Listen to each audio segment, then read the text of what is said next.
Radio Claret América presenta Sediento de ti, la palabra, fuente de vida, con el sacerdote misionero claretiano Tony Díaz. Reflexiones diarias del Evangelio. Aquí iniciamos.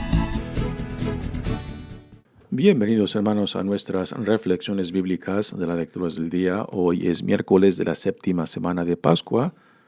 Miércoles de la séptima semana de Pascua. La primera lectura de hoy viene de los Hechos de los Apóstoles, capítulo 20, versículos 28 al 38. En aquellos días, Pablo dijo a los presbíteros de la comunidad cristiana de Éfeso: «Miren por ustedes mismos y por todo el rebaño, del que los constituyó pastores el Espíritu Santo, para apacentar a la iglesia que Dios adquirió con la sangre de su Hijo.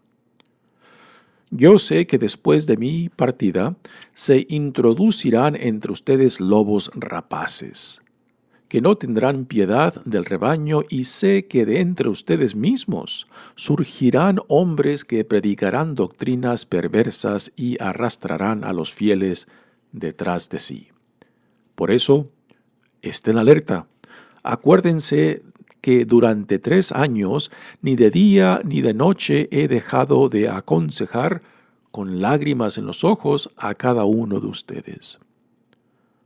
Ahora los encomiendo a Dios y a su palabra salvadora, la cual tiene fuerza para que todos los consagrados a Dios crezcan en el Espíritu y alcancen la herencia prometida. Yo no he codiciado ni el oro, ni la plata, ni la ropa de nadie. Bien saben que cuanto he necesitado para mí y para mis compañeros, lo he ganado con mis manos.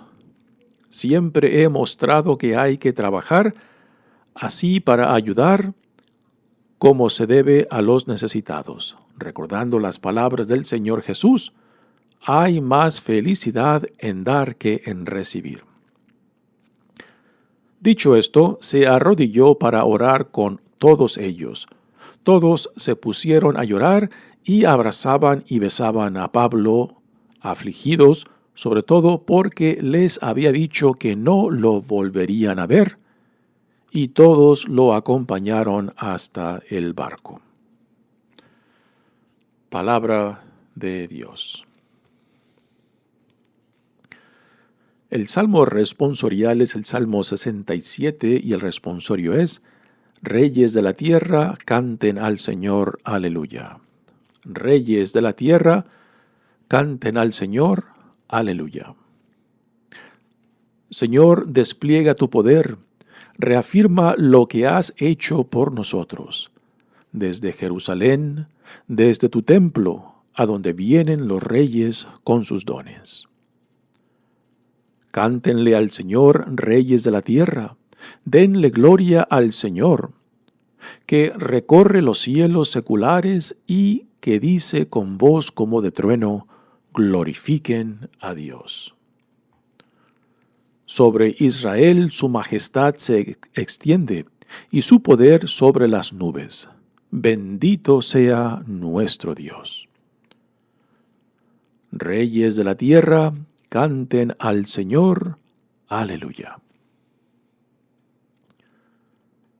El Evangelio de hoy viene de Juan, capítulo 17, versículos 11 al 19.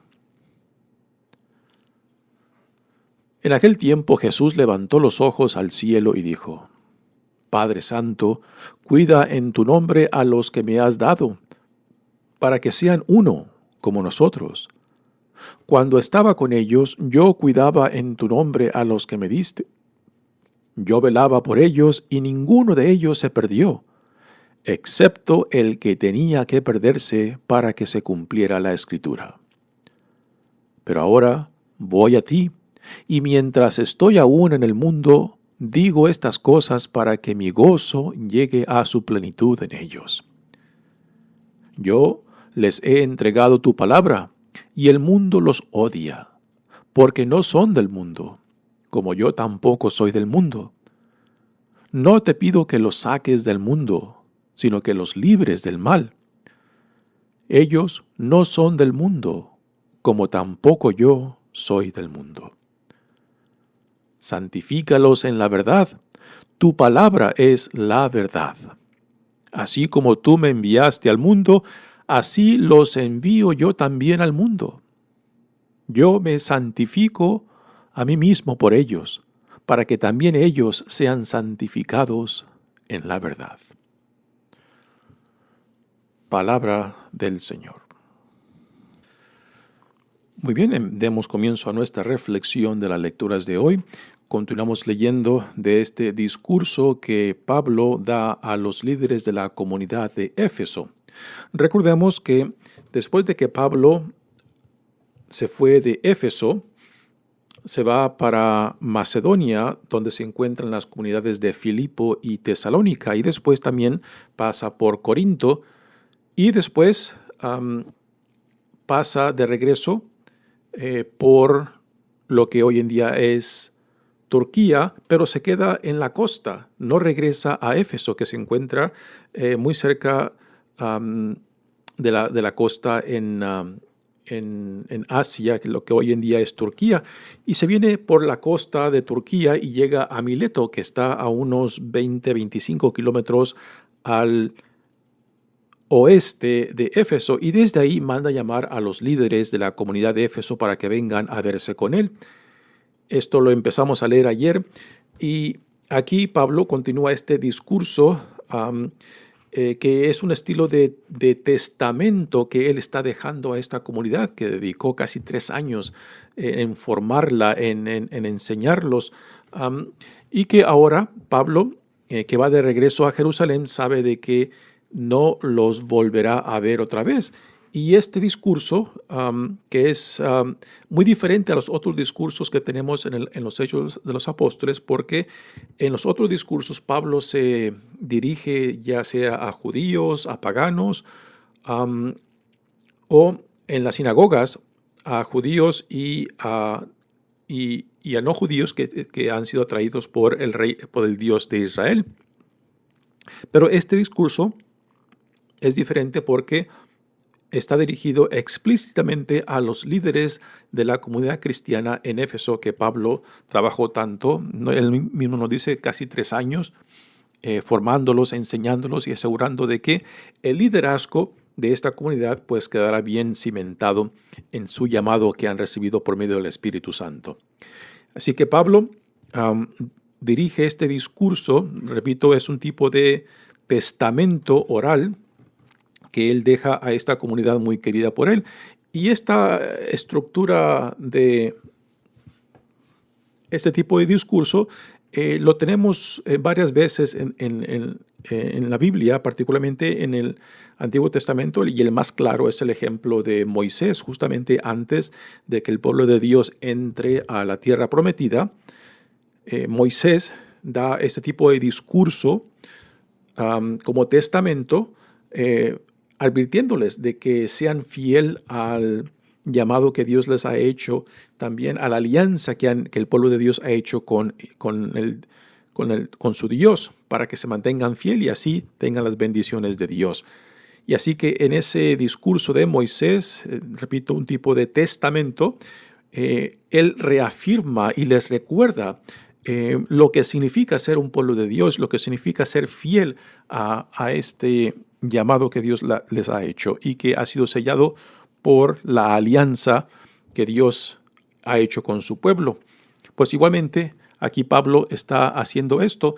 Él va ya de pasada hacia Jerusalén, donde le esperan muchas dificultades y tribulaciones, y en cierta manera un tipo de paralelo con la vida misma de Jesús, que también termina en Jerusalén, donde es arrestado, donde es condenado, crucificado y donde muere. Pues igualmente Pablo, por medio del Espíritu Santo, sabe de que al ir a Jerusalén, la misma comunidad judía que le ha puesto tanta resistencia y que lo ha perseguido y que a cuestas de esta persecución pues ha sufrido bastante, sabe que al regresar a Jerusalén le esperan muchas tribulaciones, pero no se echa atrás, sabe de que tiene que regresar Am, y, y por tanto se está despidiendo de las comunidades que él ha formado, y esta, pues Éfeso es una de las últimas. Así que repito, es un tipo de testamento oral que Pablo deja a estos líderes de la comunidad de Éfeso. Y dice: en aquellos días Pablo dijo a los presbíteros de la comunidad cristiana de Éfeso: miren por ustedes mismos y por todo el rebaño. O sea, de que hagan conciencia de la vocación que han recibido en Cristo, y particularmente como líderes de esa comunidad, de cuidar al rebaño que se les ha dado como responsabilidad para guiarlos, para protegerlos y para acercarlos cada vez más a Dios, del que los constituyó pastores el Espíritu Santo. Así que Pablo, aunque Pablo fue quien los escogió, fue por medio de la inspiración del Espíritu Santo que él escogió a estos líderes y fueron instalados. Así que Pablo es claro en decir: no fui yo, es el Espíritu de Dios, el Espíritu Santo, quien los consagró a ustedes en esta posición de líderes de esta comunidad, rebaño de Dios, que fueron adquiridos por la sangre del Hijo de Dios, dice, para apacentar la iglesia que Dios adquirió con la sangre de su Hijo. Así que es claro de que esta no es ninguna institución creada por el hombre, sino formada por Dios en el Espíritu Santo. Y que por tanto a quien le tienen que dar cuentas es a Dios mismo, ¿no? Y quiere Pablo crearles esta concientización de que no es cualquier llamado, y a quien le tienen que dar cuentas es a Dios mismo, y no solamente a Pablo o a otros líderes humanos. Dice: yo sé que después de mi partida se introducirán entre ustedes lobos rapaces que no tendrán piedad del rebaño. Así que Pablo sabe de que aún hay mucho crecimiento que se tiene que llevar a cabo en esta comunidad y en los líderes mismos, y de que también hay gente que es parte de la comunidad que aún no están muy identificados con el Evangelio y con el llamado que han recibido, y que por tanto serán personas que promoverán el conflicto y la división. Ya Pablo lo ha vivido en carne propia, estas dificultades, tanto en Corinto como con los Gálatas también. Y aquí les dice claramente que vendrán hombres que serán como lobos rapaces, que buscarán dividir, buscarán destruir lo que Dios está construyendo en el Espíritu Santo. Dice: y sé que de entre ustedes mismos, wow, son palabras fuertes. Imagínense lo que habrán sentido en reacción a estas palabras de Pablo. Y sé que entre ustedes mismos surgirán hombres que predicarán doctrinas perversas y arrastrarán a los fieles detrás de sí. Pablo ha dedicado 3 años y quizás se da cuenta de que entre ellos hay algunos que aún todavía no han entrado plenamente en este llamado, que quizás no se han identificado todavía plenamente con la visión del reino que él les ha compartido en torno a lo que Dios ha llevado a cabo en Jesucristo. Y que, por tanto, quizás algunos de estos que aún todavía no están plenamente identificados con el reino de Dios, pues quizás si no crecen, si no maduran, serán fuente de conflicto, fuente de división. Por eso estén alertas. Acuérdense que durante 3 años, ni de día ni de noche, he dejado de aconsejar con lágrimas en los ojos a cada uno de ustedes. Aquí Pablo les recuerda cómo él vivió su compromiso, su llamado, su consagración al Evangelio y al reino de Dios, para que su forma de hacer esto, de vivir esto, pues sirviera como un modelo para ellos a seguir. No de que Pablo es un modelo perfecto, pero sí en él mismo se manifiesta, pues, por lo menos una forma concreta de cómo se tiene que llevar este llamado, esta consagración con responsabilidad, con entrega y con un deseo constante de seguir profundizando en el misterio al cual Dios nos llama en Jesucristo. Dice, ahora los encomiendo a Dios y a su palabra salvadora. Los encomiendo a Dios, a su palabra salvadora. ¿Y cuál es la palabra salvadora a la cual Pablo se refiere? Bueno, hay diferentes formas de hablar de esta palabra. La palabra encarnada puede ser Jesús mismo. La palabra salvadora se puede hacer referencia a Jesús mismo. O sea, de que entender la plenitud de Jesús, tanto sus enseñanzas como lo que hizo, como lo que Dios llevó a cabo en él, en su muerte y resurrección. También puede hacer referencia a la palabra de Dios, a la Sagrada Escritura, que también confirman la venida de Jesús como Mesías. Así que hay varias formas de entender cuál es, a qué hace referencia esta palabra salvadora. Pero es más seguro de que haga referencia a Jesús mismo, la palabra encarnada, la palabra hecha una con nosotros, la cual tiene fuerza para que todos los consagrados a Dios crezcan en el Espíritu y alcancen la herencia prometida. Así que, así como Pablo busca asemejarse en totalidad a Cristo, pues igualmente quiere que también esta comunidad, particularmente los líderes, se identifiquen plenamente con la persona de Cristo. Ya esto Pablo nos los dejará en sus cartas cuando dice, ya no soy yo quien vivo, sino Cristo quien vive en mí. Y con esas palabras, pues Pablo nos dice de que esto es por lo que él luchaba, por lo que deseaba y a lo que se había entregado, a una total identificación con Cristo, que es la palabra de Dios encarnada, que es la manifestación entre nosotros de Dios mismo. Así que Pablo les deja su propia vida como un testimonio de qué es lo que significa identificarse plenamente con Cristo, que es la palabra de Dios encarnada. Dice, y para que crezcan en el Espíritu y alcancen la herencia.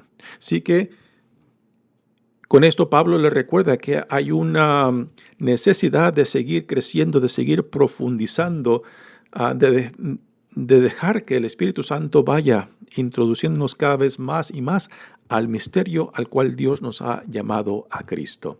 De que nunca podemos llegar a un punto de decir, ya lo hemos logrado. Siempre hay algo más que Dios tiene que enseñarnos, tiene que revelarnos y también purificarnos para que seamos como un cristal totalmente transparente, que es lo que Jesús mismo le dice a sus discípulos, de que todo lo que él recibió del Padre es lo que le comunicó a sus discípulos. Y igualmente Pablo varias veces en este discurso dice que todo lo que él recibió como mandato de esta misión, pues él lo ha compartido con ellos, de que no sea privado de nada. Dice, ahora los encomiendo a Dios y a su palabra salvadora, la cual tiene fuerza para que todos los consagrados a Dios crezcan en el Espíritu y alcancen la herencia prometida. Yo no he codiciado ni el oro ni la plata, dice Pablo, ni la ropa de nadie. Aquí Pablo esto lo dice con cierta dignidad y también con un poco de orgullo, porque una de las cosas que Pablo nunca hacía, aunque tenía el derecho de hacerlo, era de vivir de su misión, o sea, de que la comunidad que lo recibía, que le proviera del sustento. Pero Pablo nunca quiso hacer uso de este privilegio, sino que él trabajaba por sí mismo. Él tenía la profesión de fabricar casas de campaña. Esto nos menciona tanto el libro de los Hechos de los Apóstoles como en alguna de sus cartas, ¿no? Y que Pablo nunca quiso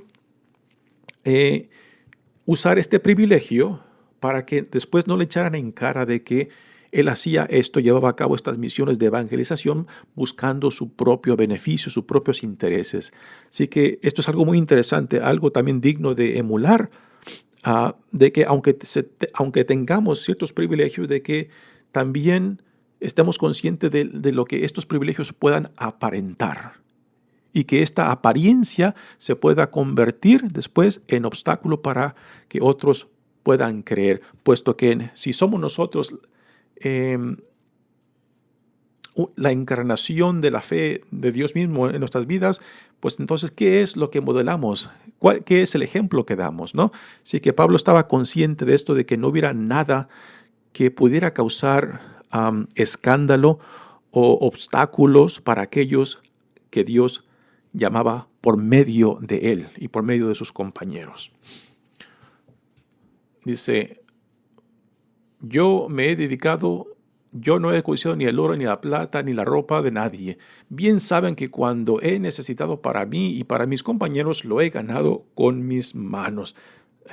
Ya dije que el trabajo de él era la fabricación de tiendas de campaña. Dice, siempre he mostrado que hay que trabajar así para ayudar como se debe a los necesitados.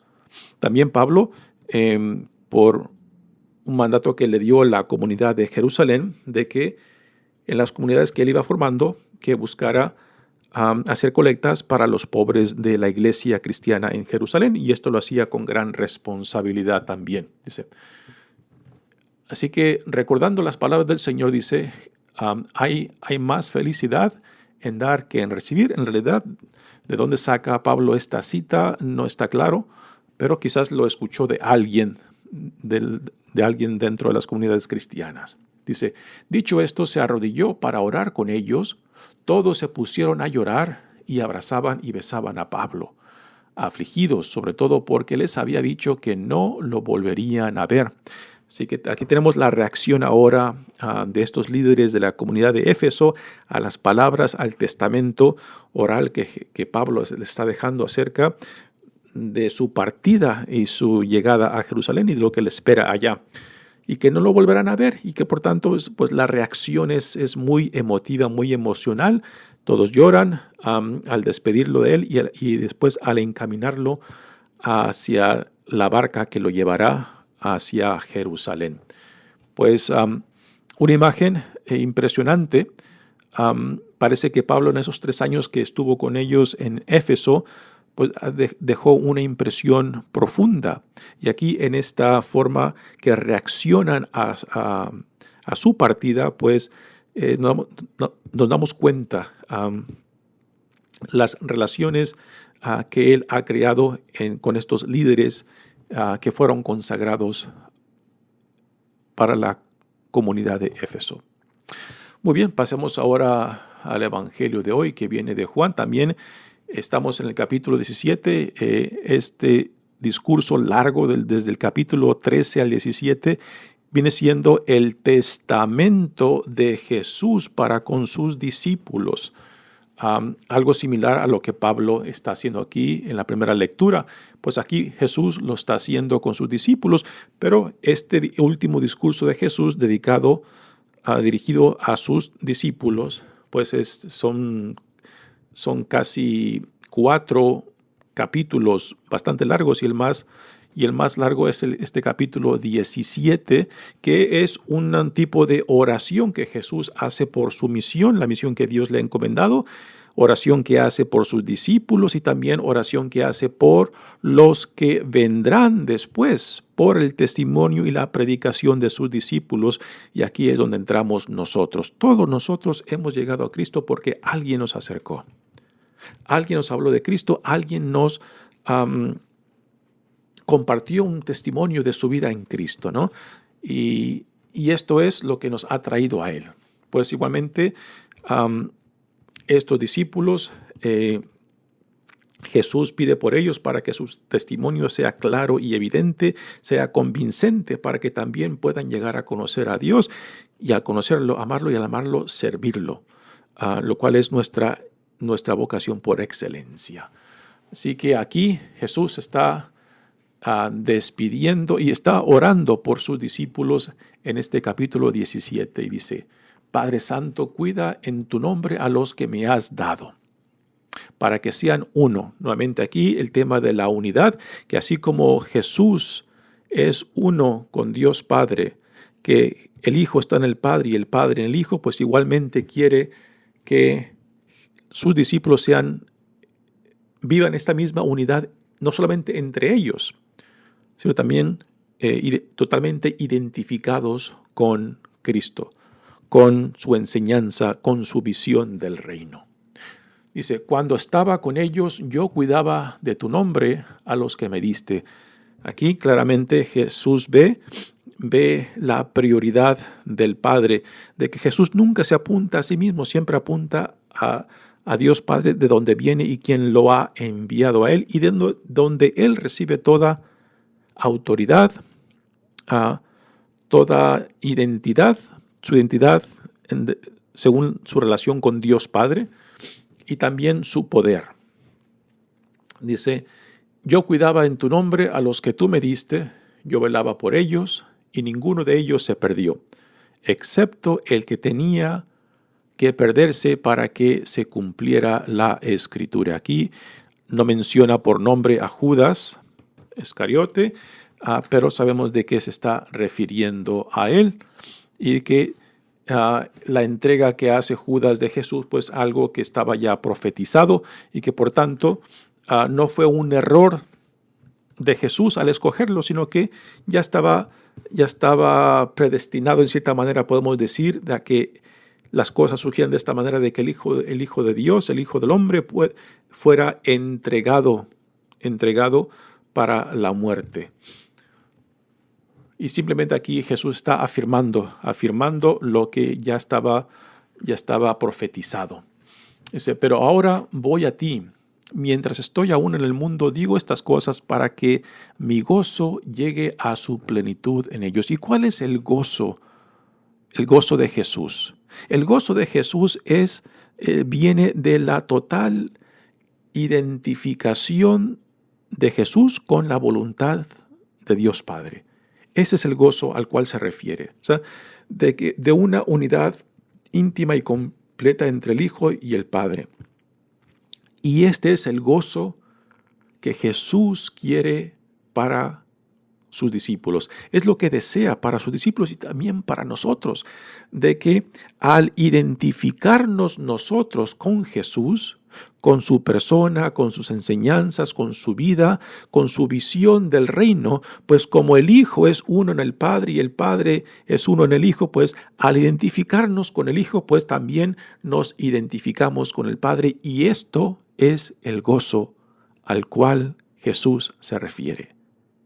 No es un gozo que nace de un proceso intelectual. Tampoco es un gozo que nace de algo emocional. Es un gozo que nace de una experiencia que se nos da, que nos abre los ojos, no necesariamente físicos, sino del alma, sino del espíritu, para ver las cosas que ni el lenguaje humano puede expresar, ni símbolos humanos pueden expresar, pero que solamente es algo que Dios, por su gracia, nos provee por medio del Espíritu Santo. Y esta es la plenitud a la cual Dios quiere que sus discípulos lleguen también a contemplar, y que por lo tanto también nosotros aquí entramos, de que es lo que Jesús más anhela para nosotros.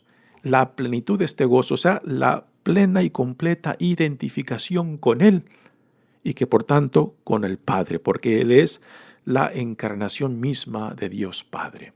Dice, yo les he entregado tu palabra en el mundo, y el mundo los odia, porque no son del mundo.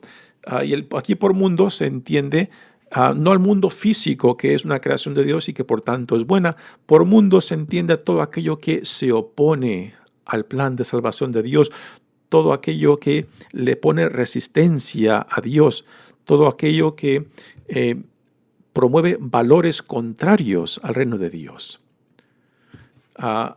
Y que por tanto el mundo odia a sus discípulos porque no se identifican con los valores del mundo, sino que se identifican con los valores del reino. No te pido que los saques del mundo, sino que los libres del mal.